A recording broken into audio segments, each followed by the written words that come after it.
So, Joseph Sanzo is an associate professor of the history of religions and director of the Center for the Study of Lived Religion at Ca Foscari University in Venice.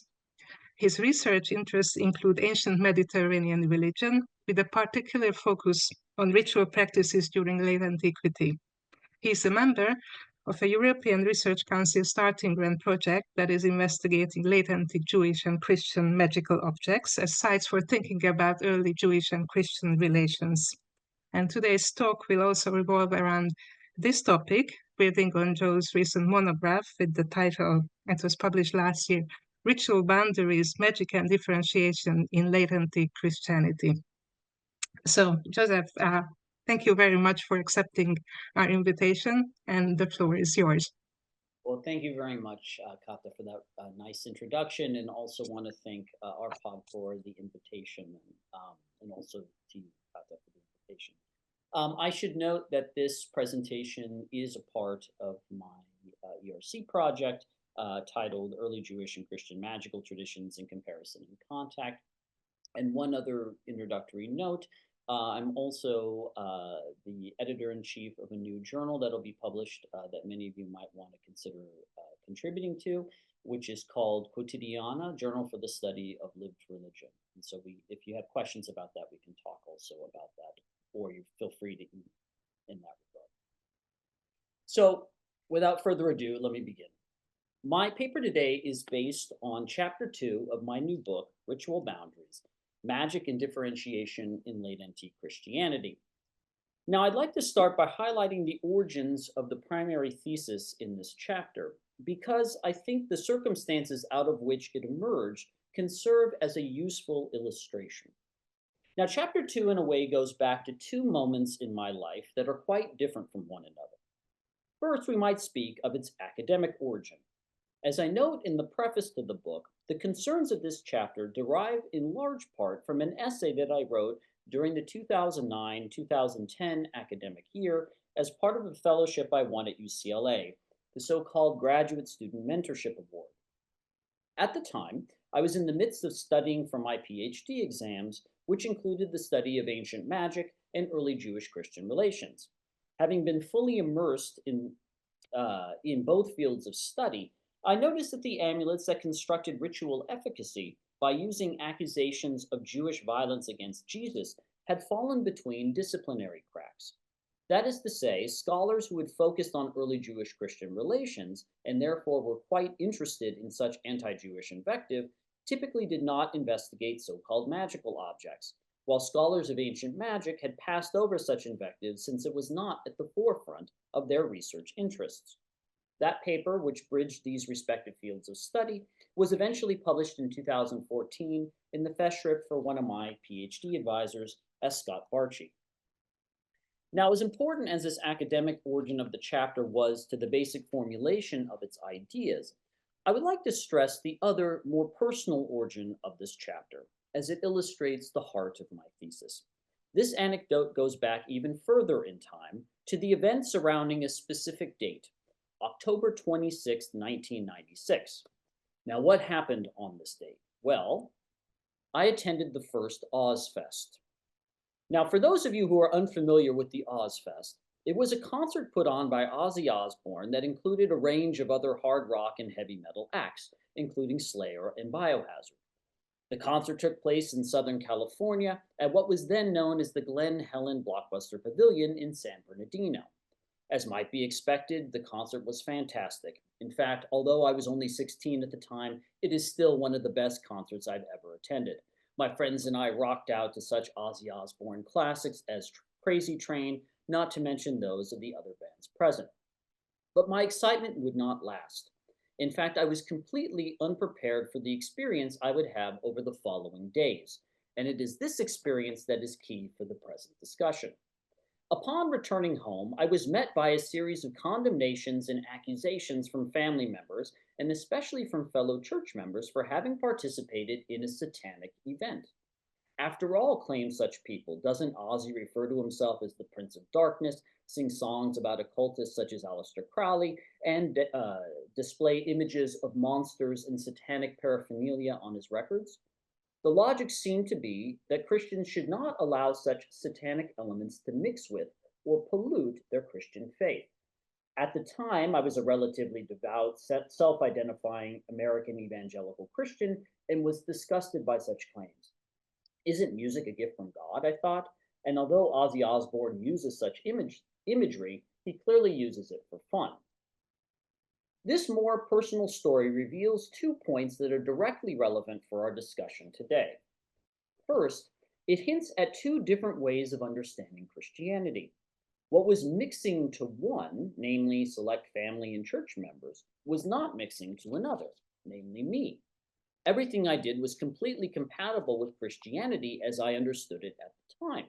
And in a way, I would have attributed Ozzy Osbourne's talent to the work of the Christian God. Second, and this is especially important, the story makes a relevant point about what we cannot infer about religious boundaries. Precisely because I did not interpret my participation in the concert as a mixture of the satanic and the Christian, one could not have inferred that at the time there was an unwillingness or inability on my part to draw firm boundaries between Christianity and Satanism, as I understood those terms. I absolutely would have made a clear distinction between Christianity and Satanism. In fact, I would have not only separated myself from Satanism, but I would have openly condemned Satanism in every way, shape, and form as evil and abhorrent, as I was not a historian of religion at the time. The key point is this. People whose Christianity might be seen as reflecting blurred or fluid boundaries with the non-Christian, from one perspective, does not necessarily imply that those people themselves failed to hold to clear-cut boundaries between the Christian and the non-Christian in a different way. We are dealing with diverse taxonomies of religious identification and consequently boundaries. The remainder of my paper today investigates a similar tension in the late antique world. In particular, the paper addresses boundary demarcation as it relates to everyday religion among late antique Christians. Although I will discuss a variety of sources, my focus today will be on subjects and objects scholars have typically labeled magical.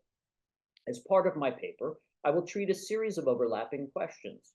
Did the Christian practitioners responsible for healing in local quotidian context think that religious boundaries were at times important or even necessary for ritual efficacy? What did their clients think about such boundaries? Finally, if in fact these ritual actors considered religious boundaries between Christian insiders and others to be important or necessary for curative, apotropaic, exorcistic, and even imprecatory purposes, how did they configure those boundaries?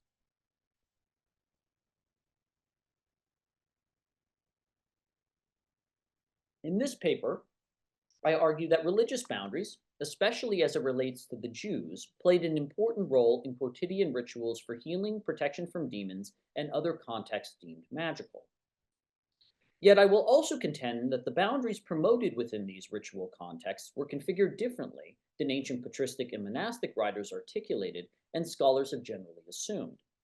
Consequently, the magical evidence demonstrates that the maintenance of clear-cut religious boundaries between Christians and others was not simply a concern of so-called elite ecclesiastical writers, but impacted diverse social strata, even if the particular versions of those boundaries were different. Although one cannot necessarily posit a general approach to religious boundaries on the basis of selected material and literary sources, the so-called late antique magical evidence highlighted today undermines 2 overlapping presuppositions that stand at the heart of the assumption that boundary demarcation was solely an elite concern. The first assumption is that the sharing of cultural or religious elements intrinsically signals an absence of clearly demarcated boundaries or even points to friendly relations. And the second assumption is that our inherited scholarly taxonomies of ancient Mediterranean religion, excuse me, and the placement of categories such as Jewish, Christian, pagan, and the like within them corresponds in a one-to-one fashion to the taxonomies operative among all groups of late antiquity. These presuppositions, I further argue, have also worked in dialogue with the largely tacit assumption among scholars that a particular configuration of religious boundary demarcation, namely the idealized one we've inherited from select literary sources from antiquity and beyond, is the same thing as religious boundary demarcation per se. By contrast, I contend that once we appreciate the ever-shifting nature of religious symbols, practices, and rituals in late antiquity, we can observe the great extent to which religious boundaries were appreciated by people from diverse social strata. Again, the boundaries operative in these ritual contexts were configured differently than many ancient patristic and monastic writers promoted, and scholars have assumed. Nevertheless, the boundaries were still there. In short, what looks like blurred boundaries between Christianity, Judaism, and the like to us, from a kind of aerial view of the evidence, on closer inspection, in fact, reflects different configurations of clearly demarcated religious boundaries. Now, there's a strong tendency in scholarship to situate the policing of, or even concern for, religious boundaries solely within the world of ecclesiastical, and we might add rabbinic, elites.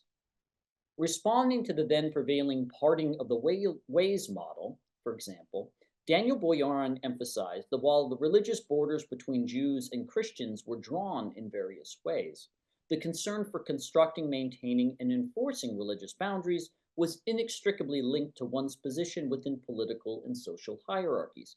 He writes, quote, "Just as the border between Mexico and the United States is a border that was imposed by strong people on weaker people, so too is the border between Christianity and Judaism." Unquote. Likewise, Paula Fredrickson assumes a similar binary in her magisterial study of Augustine's approach to the Jews when she asks, quote, "Why does there seem to be so little correspondence between the ways that Christian literary elites wrote about Jews and the ways that actual Christians and Jews, and pagans as well, interacted socially within the matrix of the Mediterranean city?" Unquote. She clarifies this interaction further when she characterizes anti-Jewish literary traditions as unquestionably abusive and Jewish-Christian social relations as, quote, "by and large cooperative and ironic," unquote. This dichotomy is also often tacitly operative when scholars contrast the perspectives of Christian difference found in patristic sources with social reality, a phrase typically understood as reflecting messy, fluid, blurred, porous, or permeable boundaries between religious groups. Magic tends to be understood in the study of late antiquity as one important domain of so-called non-elite social life. Accordingly, amulets and other types of curative and apotropaic rituals are not typically associated in scholarship with the concern for clearly demarcated religious boundaries. Erich Ribiat has engaged with these kinds of rituals as part of his theoretical analysis of multiple identities in early Christianity. According to Ribiat, the world of late antique amulets was an area of social life in which, quote, "Christianness was not the principle on which Christians acted," unquote. Although Ribiat's analysis was based almost exclusively on literary depictions of magic, scholars of ancient amulets and related material objects have presupposed a similar view of boundaries and identities. Vicky A. Foscalou thus writes the following about late antique amulets, quote, "In the pluralist religious environment of the late Roman period in which these objects were created and the corresponding magical practices developed, there was a blurring of the boundaries between the various religious traditions of the day. As far as magic is concerned, a contributing factor in this erosion of religious boundaries was the notion that using some foreign elements, such as a foreign language or symbols from another religious tradition, gave the magical practices greater prestige and grandeur, and ultimately made them more effective," unquote. According to Foscalou, late antique ritual artifacts reflected a pluralist religious environment in which religious boundaries were blurred. To be sure, some of the evidence on a surface level seems to reflect this portrait of late antique boundaries or lack thereof. For instance, the text of a Greek amulet from Oxyrhynchus, Egypt, P. Oxyrhynchus 1152, which probably dates from the late 5th or early 6th century of the Common Era, reads, quote, "Hor, Elohe, Adonai, Yahweh Sabaoth, Michael, Jesus Christ. Help us in this house. Amen," unquote. In this text, the well-known figures Michael the Archangel and Jesus Christ are listed together with sacred names of diverse cultural origins. Hor and For are most likely references to the Egyptian god Horus, with the Greek phi in the name For reflecting the combination of the Coptic masculine definite article and the Coptic letter Hori. Elohe likely derives from the Hebrew expression Eli, meaning my God, Adonai is also an originally Hebrew expression meaning my Lord, and has traditionally been used by Jews as a spoken substitute for the written name of God, Yahweh, also known as the Tetragrammaton. Similarly, the name Yahweh is probably a Greek version of the Tetragrammaton itself.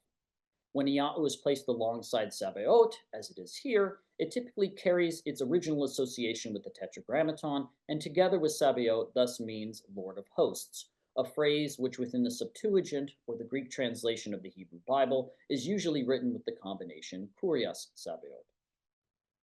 Scholars, operating according to what I would regard as idealized notions of Christian language, have tended to divide the elements that occur on such amulets into the categories Christian on the one hand and Jewish and pagan or some equivalent on the other hand. For instance, Theodore de Bruin and Jitse Dijkstra explicitly claim that P-Oxyrhynchus 1152 invokes both a Christian name and, quote, Greco-Roman and Jewish powers, unquote. In his more recent analysis of such objects, de Bruin has preferred the more general term customary to describe these and other non-Christian elements, so-called. Again, given the origins of these names, such suppositions are, at least at face value, quite reasonable. Yet the juxtaposition of religious elements of diverse cultural origins on objects such as P-Oxyrhynchus 1152 involves complex social dynamics that demand further methodological reflection. Indeed, as intuitive as it might be, the impulse to divide the language on a given object into multiple categories of religious or ethnic affiliation based primarily on origins hides several possible approaches to similarity and difference from the perspectives of late antique practitioners. Indeed, should we assume that an originally Jewish element, such as Yahoo, for instance, retained its Jewishness or otherness in the minds of practitioners regardless of the temporal and social contexts in which they operated? Unfortunately, general models of syncretism likewise have difficulty addressing the problem sufficiently. David Frankfurter has recently developed through a series of publications what I regard to be the most robust approach to and able defense of the category syncretism for the study of late antiquity, including for the academic study of the rituals, objects, and concerns we would call magical. Frankfurter defines this term as follows, quote, syncretism should cover the ongoing process by which a religious tradition, in the form of lore, materiality, authority, and charismatic figures, is indigenized and rendered comprehensible in particular cultural domains, unquote. Frankfurter's model represents a useful analytical approach for tracing the complex and diverse manifestations of Christianity across the centuries. However, syncretism in this general sense has limited explanatory power as an interpretive or hermeneutical tool. The application of a single rubric, in this case syncretism, to the objects created during the vast temporal period we call late antiquity, that is from approximately the 2nd to the 8th centuries of the Common Era, runs the risk of conflating the diverse symbolic dynamics and consequently conceptions of religious similarity and difference at work at an early stage of the indigenization process with those operative after the indigenization process was well underway or even completed. Should syncretism apply both to situations during late antiquity in which Christian practitioners viewed elements such as Yahoo as Jewish or other, and to those later contexts in which they could be seen as fully Christian? If so, it possesses limited value for understanding individual texts and objects. If not, which terms should we use to classify the use of elements once they are mostly indigenized? The issues at the center of this discussion are not trivial, nor are they merely a matter of nomenclature. As we'll see in a few minutes, the ways in which some ritual objects presented religious similarity and difference have bearing not only on how we interpret the language of specific ritual objects, but also on how we reconstruct approaches to religious differentiation in what we might call late antique quotidian religion. Now, when analyzing the religious language on a given late antique magical object and assessing that language for questions of religious boundaries, we should first of all take into consideration the interpretive framework that Foscolo explicitly highlighted and that de Bruin and Dijkstra seem to presuppose.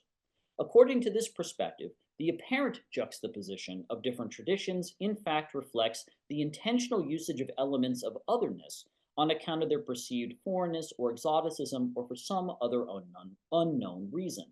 An approach to religious language that has at times also been associated with the category syncretism in scholarship on ancient magic. It must be immediately stressed, however, that this particular syncretistic model is fundamentally based on clear-cut distinctions between religious or ethnic entities and involves the at least conceptual crossing of religious or ethnic boundaries.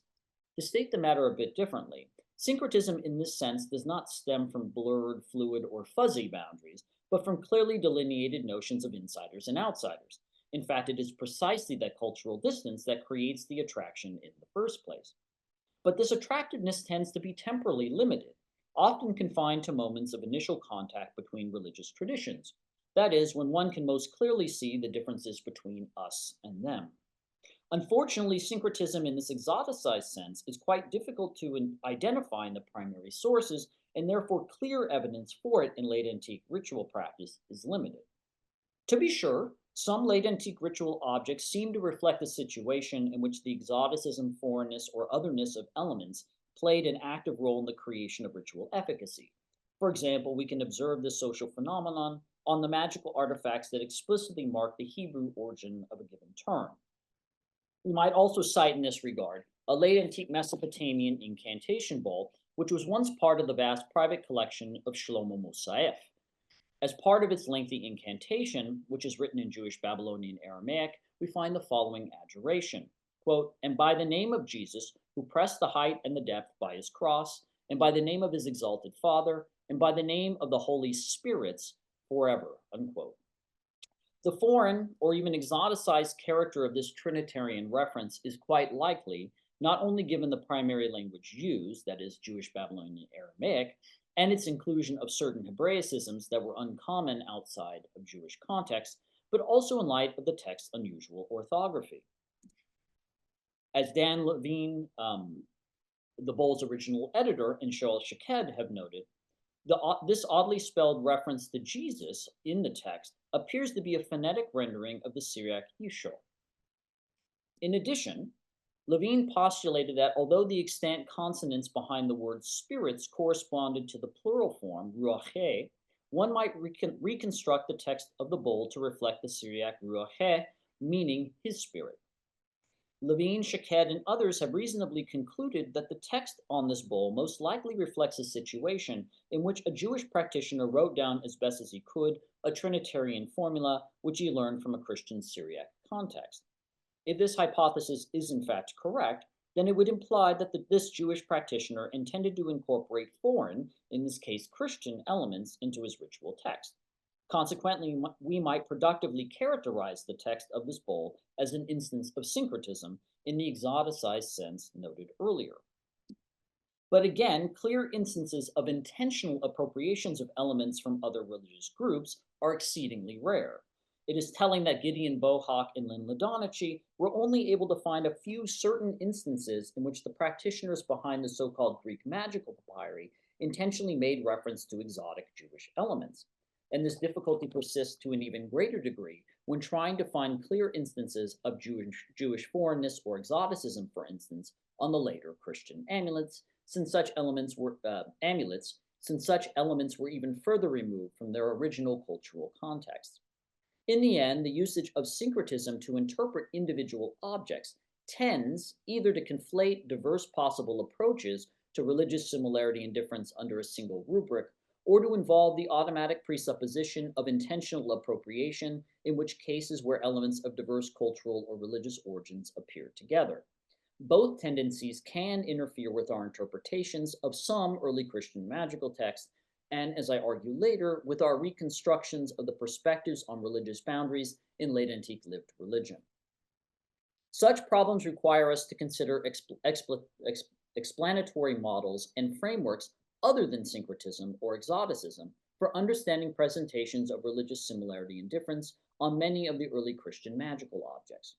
Now, we might in theory follow Ribiat, whom I mentioned earlier, and thus hypothesize that the juxtaposition of elements that originated in diverse contexts reflects a lack of Christianness or the inapplicability of religious identities in such magical contexts. But can we in fact extrapolate from the mere appearance of shared religious elements of diverse cultural origins on a given object that these elements possess no religious associations or that its practitioner did not appreciate religious boundaries of difference? Early Christian practitioners often juxtaposed so-called customary elements with biblical texts, liturgical formulations, creedal statements, and the like. To mention just one example among many, the 5th century practitioner behind P. Houniensis 351, which is explicitly labeled a phylacterion for curing fever and related symptoms, includes the following creedal-like statement. Quote, Christ was born, amen. Christ was crucified, amen. Christ was buried, amen. Christ arose, amen. He has woken to judge the living and the dead. This statement is followed by an invocation of a holy inscription or stele and, quote, mighty characters, unquote, both of which are visually depicted on the amulet. Church fathers such as Augustine of Hippo explicitly condemned characteres, placing this ritual practice under the category art of magic, magicarum artium. The creedal elements on this object, however, seem to render claims about a lack of Christianness or the absence of religious identities in magical context unconvincing, at least from my perspective as a general description. Now, any discussion of the relationship between religious boundaries, religious identities, and elements of diverse cultural origins must take into consideration the dynamic and unstable nature of religious symbols. The meanings of words, images, and other cultural and religious elements can radically shift over time and across region. As Matthew Canepa has noted about the meaning of objects, quote, different objects could have different meanings according to how they are used by new owners and users and interpreted by the differently conditioned eyes of the new host society, unquote. Even a superficial analysis of the late antique material record, including the magical sources, would immediately reveal how the name Jesus, for example, could carry significantly different meanings as it was deployed by people from different regions and presumably different religious groups. It is instructive at this point to reflect on an essay on the category syncretism by Michael Pai, an expert of Asian religion. In this study, Pai underscored the complex and ever-shifting meanings at play when elements of diverse cultural origins appear side by side with one another in a given setting. As part of his analysis, Pai characterizes syncretism as, quote, a temporary ambiguous coexistence of elements from diverse religious and other contexts, unquote, that tends to find resolution, especially, quote, another quote, after a long period of cultural history or repeatedly in the experience of individuals, unquote. In this model, assimilation emerges as one form of resolution of syncretism that is characterized by, quote, the outright dominance of one strand of meaning by another, unquote. This approach to assimilation, as a subsequent resolution of an earlier syncretism, provides a useful conceptual framework for thinking about similarity and difference in early Christian magic, as it invites us to take seriously the possibility that certain symbols, such as Yahweh Sabaoth, which perhaps had their origins in foreign religious or ethnic contexts, could lose those specific associations and undergo a complete theological transformation after they had entered into a dominantly Christian ritual setting. Consequently, this model reveals that the application of idealized notions of the rubrics Christian and non-Christian to the late antique magical evidence not only presupposes the very thing that it must prove, but in so doing also significantly limits the range of possible religious meanings that might be attached to certain symbols at a given time and place. To summarize, over time and under the right conditions, a non-Christian element could become a fully Christian element. To interpret or to label such an element as non-Christian, for example, Jewish, pagan, or customary, based on origins could fundamentally distort its meaning on an object. The appreciation of such symbolic shifts not only provides a useful hermeneutical lens through which we might reassess the language on specific ritual objects, but it also carries implications for the question of religious boundaries in late antique lived context. Instead of assuming that Christian ritual objects which deploy widely shared cultural, religious, or magical elements as reflecting an intentional appropriation of otherness, that is, boundary crossing, or a lack of recognition of or appreciation for religious or ethnic boundaries on the part of the practitioners, that is, blurred boundaries, the dynamic and ever-shifting nature of religious symbols requires us to entertain an alternative explanation. Such Christian practitioners recognized and appreciated differences between religious or ethnic groups, but understood the culturally shared elements as fully part of their Christian identities, or at the very least, not reflecting a different religious tradition. It is important to note that this latter scenario involves neither boundary crossing nor boundary blurring from the perspectives of the practitioners. The practitioners in this view simply operated according to different definitions of Christianity than ancient Christian writers promoted and many contemporary scholars have generally assumed, thus merely giving the false impression of crossed or blurred boundaries. Unfortunately, the vast majority of extant amulets and the like from late antiquity, such as P. Oxyrhynchus 1152, which I mentioned earlier, do not offer sufficient evidence to allow us to trace their practitioners' conceptions of religious similarity and difference. That said, select magical objects and literary sources suggest that many practitioners and their clients held the clear-cut religious boundaries, even if they conceived of those boundaries in ways that do not fully align with our inherited taxonomies.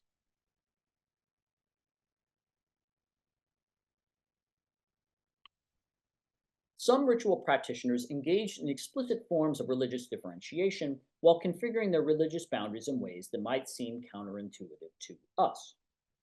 Probably the clearest manifestation of this phenomenon can be found in practitioners' uses of anti-Jewish invective, specifically the appropriation of the Christian belief that the Jews were categorically responsible for the death of Jesus.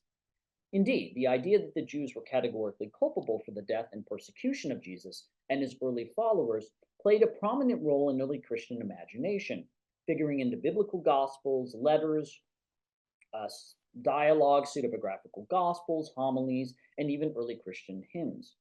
This slanderous trope of the murderous or persecuting Jews was part of a much broader negative presentation of the Jewish people, which even spilled into early intra-Christian disputes. That is, the label Jews could thus at times be used as a metaphorical or taxonomic lens through which early Christians might view and characterize their heretical opponents, and therefore distinguish themselves from various Christian others, such as Arians and Chalcedonians. In sum, the purpose of evoking the category Jews, whether socially, historically, or metaphorically framed, was by and large to define, maintain, or enforce Christian boundaries. Now, we've already seen that scholars have tended to associate the negative portrayal of the Jews and the boundary demarcation it implies with so-called elite Christian circles. Yet, as Ranan Bustan and I have already highlighted in another venue, anti-Jewish invective, especially the accusation of Jewish violence against Jesus, was used on amulets from late antique Egypt. For instance, P. Heidelberg 1101 includes the following historiola, quote, "For our Lord was pursued by the Jews, hew down, and he came to the Euphrates River and stuck in his staff, and the water stood still. Also you, discharged, stand still from head to toenails, in the name of our Lord who was crucified," unquote. Perhaps drawing on the Exodus story, the practitioner behind this 5th or 6th century healing amulet from Egyptian Babylon contextualizes his brief analogical narrative with a reference to the antagonistic Jews who were said to have pursued Jesus to the Euphrates River. Practitioners also strengthen the anti-Jewish sentiments found in pre-existing traditions, such as Abgar's pseudepigraphical letter to Jesus. As part of this letter, in which Abgar, king of Edessa, requests healing from Jesus, Abgar references Jesus' problems with the Jews. The version of this letter found in Eusebius of Caesarea's Ecclesiastical History records Abgar's words as follows, quote, "I heard that the Jews are mocking you and wish to ill-treat you," unquote. A late 5th century healing amulet from Oxyrhynchus, Egypt, P. Oxyrhynchus 4469, intensifies this anti-Jewish invective. Quote, "For I've heard that the Jews murmur against you and persecute you, desiring to kill you." Unquote.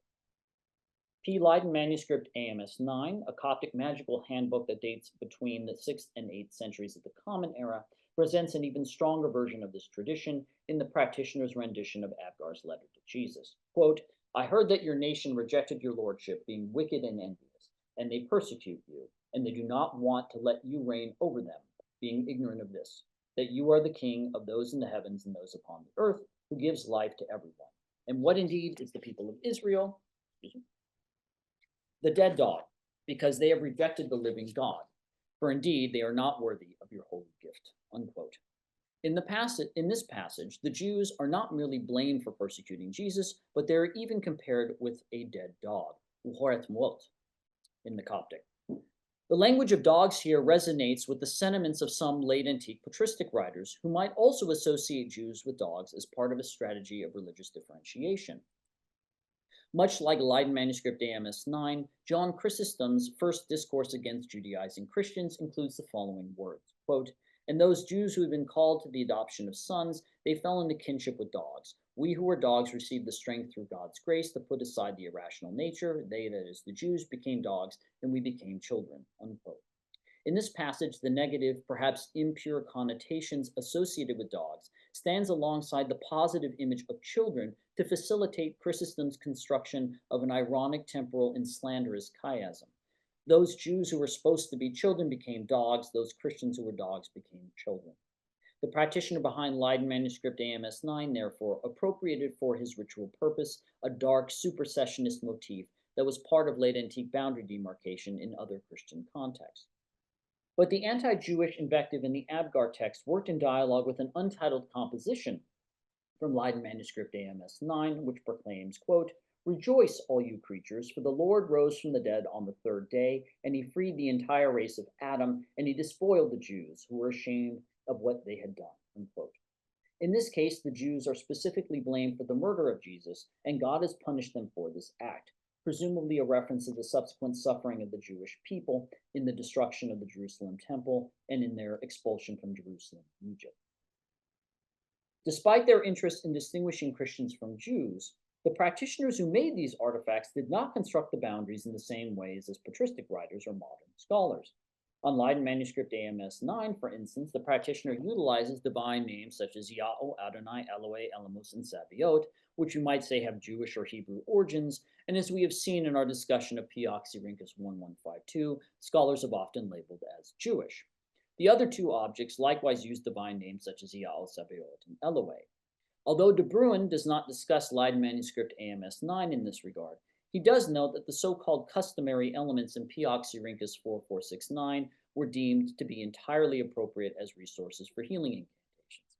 But if we set aside the idealized limits between Christian and non-Christian or customary, I think we can make an even stronger claim.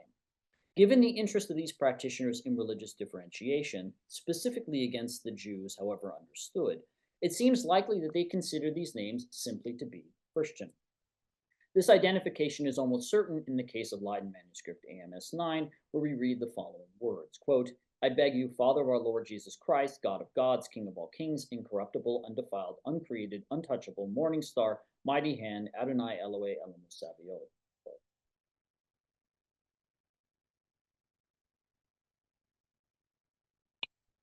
The literary evidence at times also implies that what seems like blurred across boundaries to us, on account of our inherited idealized taxonomies of late antique religions, merely reflects diversely conceptualized boundaries. Certain ecclesiastical writers acknowledge that so-called non-elites who could be accused of crossing religious boundaries often held to exclusionary versions of Christianity.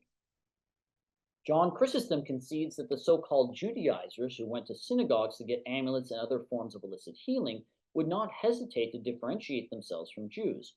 He underscores this point as part of a hypothetical conversation between his approved believer and a Judaizer. Quote, "Say to him," that is the Judaizer, "Tell me, do you approve of the Jews for crucifying Christ, for blaspheming him as they still do, and for calling him a lawbreaker?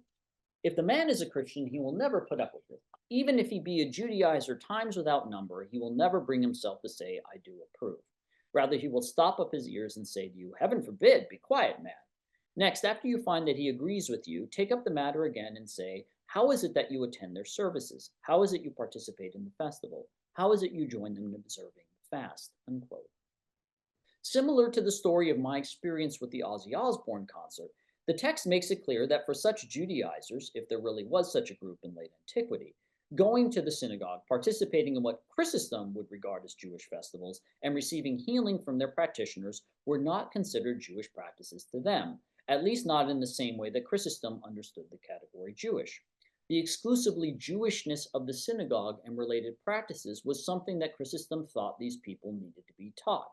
And because they did not consider what they were doing to be Jewish, it is not surprising to learn that they considered themselves distinct from the Jews. In fact, not only did they distinguish Jews from Christians, but they did so using some of the same vitriolic tropes that Chrysostom and his ecclesiastical peers used. In short, Chrysostom and his Judaizers operated according to diverse taxonomies of local religious practice, despite their common desire to separate Jews from Christians in harsh and defamatory ways. To summarize, much of the late antique magical evidence and the literary sources describing that evidence attest to the fact that the meaning and significance of symbols and cultural elements did not remain stable but shifted based on temporal, contextual, and regional circumstances. Consequently, the symbol or ritual originating in one community could be fully absorbed or assimilated into another tradition to the point that it could figure into the invective against that first group. We would do well to remember, therefore, that shared or common does not mean generic. In conclusion, I would like to reflect briefly on three partly overlapping implications from the ancient magical evidence discussed in this presentation. First of all, the sources discussed today strongly imply that an interest in maintaining religious boundaries was not confined to the so-called elite, but was a central component in lived religion across diverse social strata. Second, the evidence and theoretical discussions discussed in this paper help us recalibrate how we might talk about late antique religion, especially between Christians and Jews, at a more general level. For instance, once we take into serious consideration first that the connotations and associations of religious symbols could dramatically shift over time, and second, that shared symbols, spaces, and rituals could simultaneously coexist with fierce invective and religious differentiation, then much of the evidence used to suggest fluid, blurred, or porous boundaries, or even friendly relations in lived religion among groups such as Jews and Christians, from the municipal function of synagogues to the proximity of crosses to menorot in public spaces, to the use of the so-called Jewish and Christian elements on amulets. All this evidence is completely recast and only raises further questions. Most important, how, if at all, did spatial and symbolic overlap or sharing relate to participants' taxonomies of religious similarity and difference? Indeed, such data do not intrinsically point to a particular kind of social relationship or to a specific approach to differentiation or lack thereof in lived religion.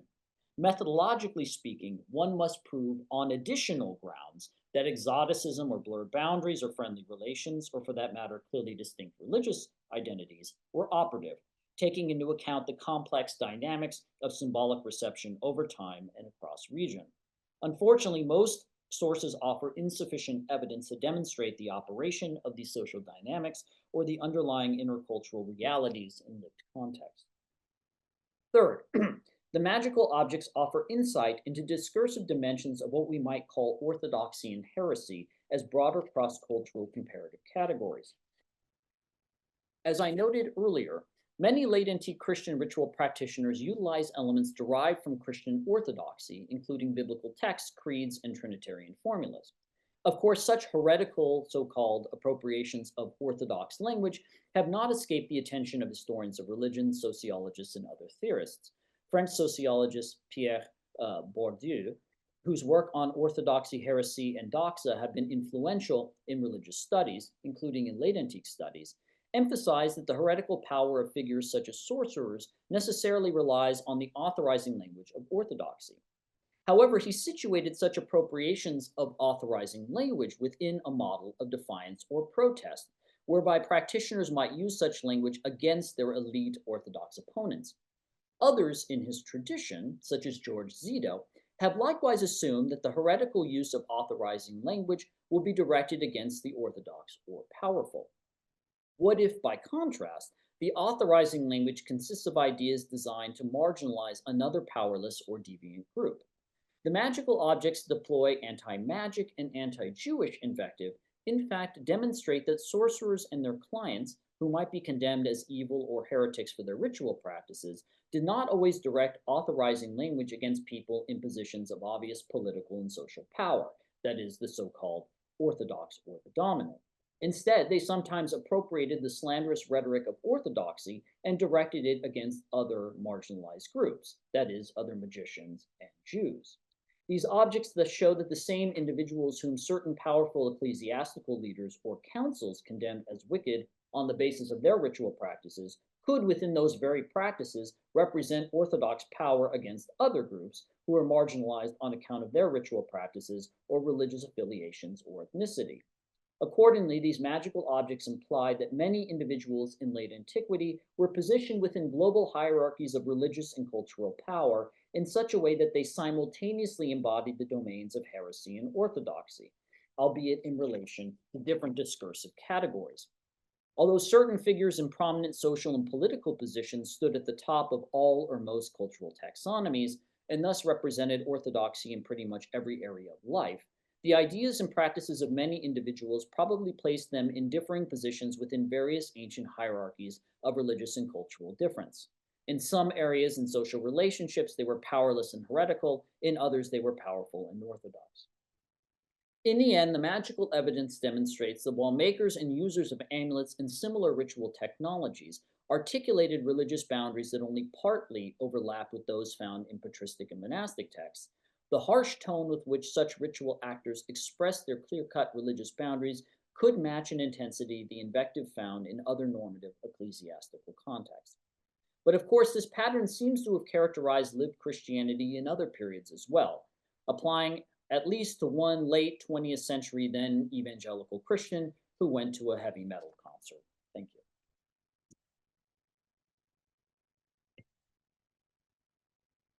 Thank you very much for this very thought-provoking talk on such a complex topic. It was really interesting for me, and I'm sure for all our guests, and I'm also sure that there will be many questions.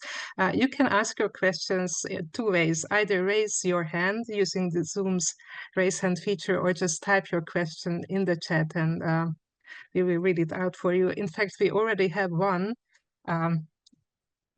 from William Moulton, who asks or says, magic and religion are two different things. Does magic use religion opportunistically without a consideration for faith? I suppose, I don't know, Joseph, can you see the question? Yes, I can see the question. So yeah, I mean, I think the framing of the question, I think I might say it's slightly different. I think that magic and religion are terms that have, both in the past and in contemporary scholarship, been used to refer to different things. But the distinctions that are oftentimes made typically are based on a series of ideological assumptions, for example, about the nature of science, about the nature of what is considered proper relationship with God, etc. And that's been the case both in antiquity and then consequently with how we imagine the categories today. That said, I do think that most people, even in antiquity, did distinguish between magic and religion. The difference is that they tended to think, even in their lived practices, that what the other people were doing was magic and what they were doing was not. And so, for example, the Leiden manuscript AMS 9 text refers to itself as a phylacterion, yet simultaneously condemns magicians explicitly and condemns, magoi. It condemns a range of ritual practices, calls them evil, associates them with foreigners, associates them with satanic practices coming from the devil. So uses the exact same rhetoric that you would find in patristic literature. So I would say that from this person's perspective, the question is Leiden manuscript AMS 9 a magical object, or is it a religious object? And I think that that's a question that really depends on the scholar's intent to analyze the text. It can be fruitfully placed in dialogue with both magical objects. So, for example, it utilizes the gospel and kippets, which are found on a wide range of amulets, etc. But also its rhetoric is very similar to what you find in monastic and patristic texts, so you could simultaneously conceptualize it as religious. So I guess in terms of does magic use religion opportunistically without consideration for the faith, I would say no, not necessarily, because I think very few people thought what they were doing was magic. What they thought they were doing was religious practice, and then other people classified it as magic. So I guess I would just kind of maybe reframe the question slightly in that regard. Did you want to have a follow-up to that question? I don't know if I addressed it, William.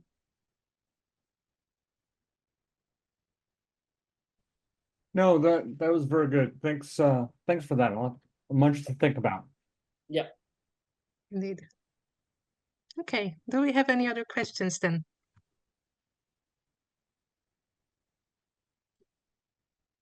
Yes, Elsa, go ahead. Hello, thank you for this fascinating talk. I was wondering, I hear your warning about being careful to call things fuzzy boundaries or blurred boundaries. You all obviously talked about the area of magic mainly, but do I understand you correctly that you wish to extend this for all late antique religious boundaries, that there were not blurred or fuzzy, or how you want to call it, because it's very close to my own research topic on festivals in late antique Egypt, and I'm still working on it, obviously. But I'm inclined to call some of those boundaries fuzzy as well, or blurred. So I was just wondering about your take on that. Do you think blurred boundaries are possible in any aspects of life and other aspects? I mean, I guess the question is fuzzy or blurred to whom? Yes. To us as scholars, or to the people that were actually there? My point here is that we actually have very little evidence that people in antiquity had blurred boundaries, whatever that might mean. That they didn't know they were a Christian and they didn't know what a Jew was, and they didn't know or didn't care that they were Christian, didn't care that they were Jewish, didn't care that it was pagan. We have very little evidence that people actually approach things that way. I think what oftentimes happens is we have these boxes and we see Jewish, Christian, and pagan, and they're together, and they shouldn't be together. So we then infer that because they're together, those people must not have presupposed differences between Jews, Christians, and pagans.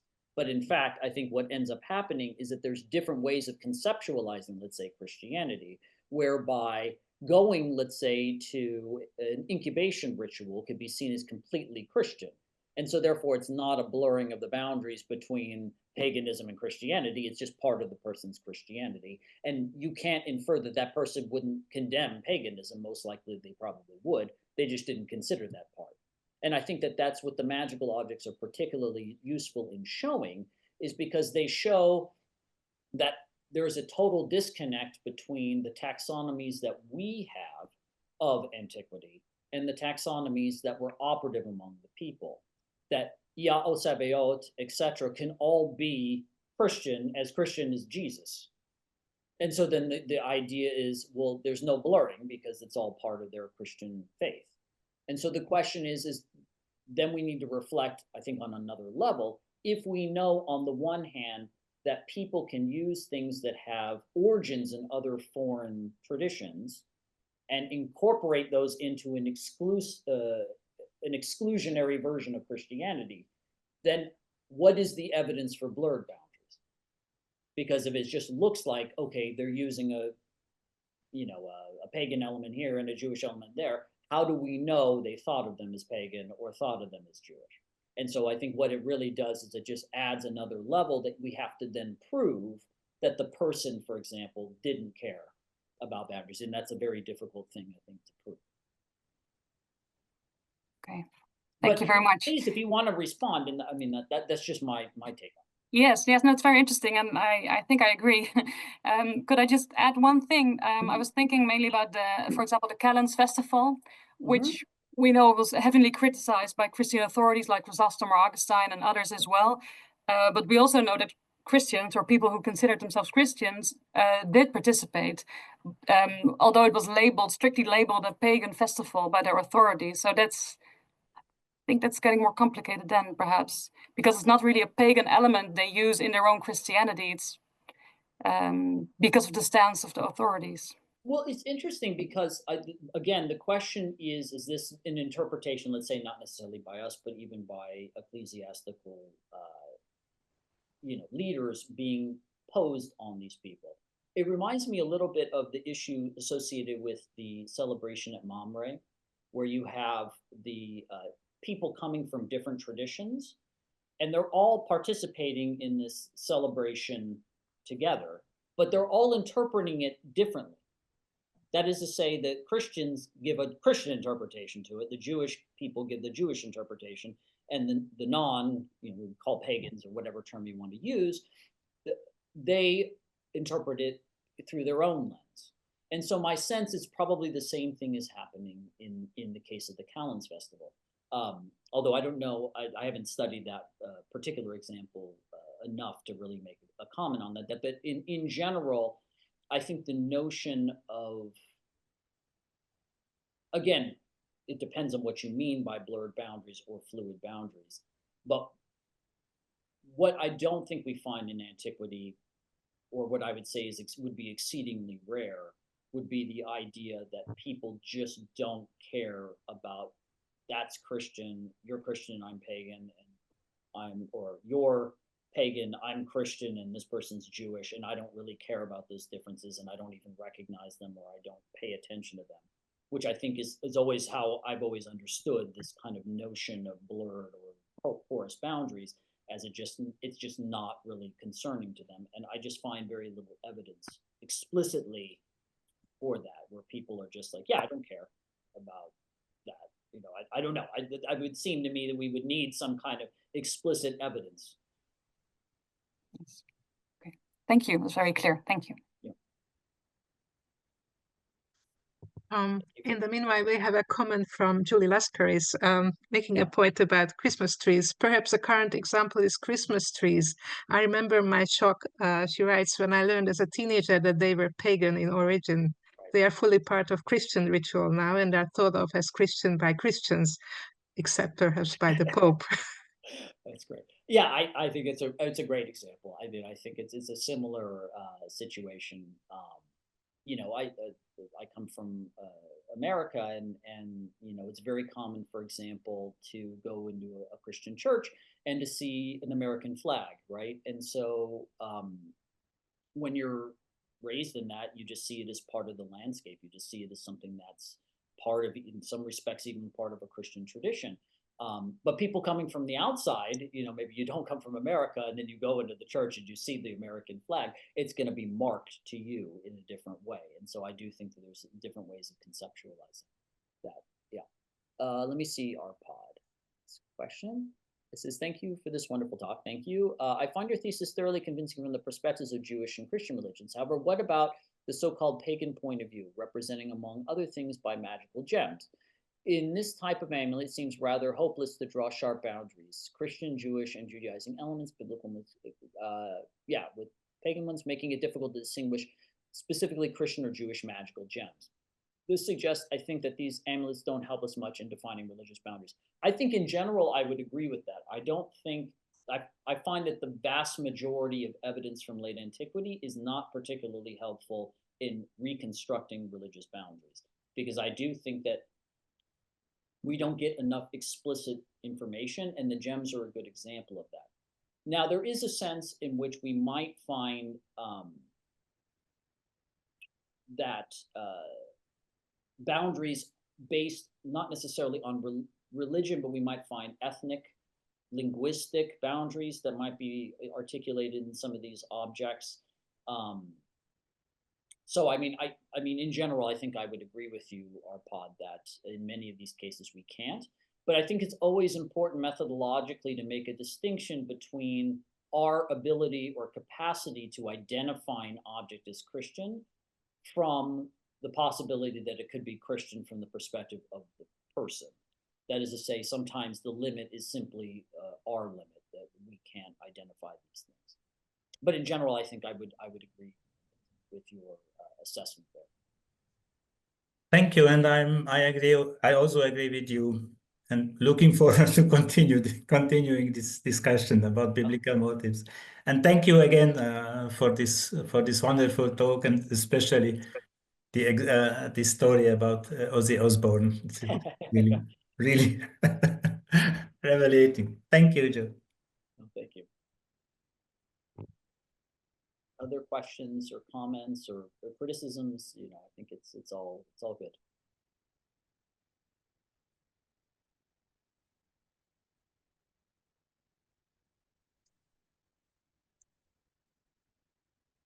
Well, I cannot see anyone else. Maybe you were so convincing that everyone is just muted. Yeah, it's just a thank you note. So I think that's all that's left for me too. Again, to thank you very much for accepting our invitation and coming for this lecture today. And the Graeco-Aegyptiaca series will continue in a month's time at the end of February. So we'll meet again then. Thank you all for coming. And thank you again, Joe. Thank you. If anybody wants to raise a question, feel free to email me. and we can set up a time to talk. So I'm happy to discuss any of these issues. If you feel uncomfortable doing it in this kind of a venue, you can always email. Okay, thank you very much, and thanks again. Thank you, everyone.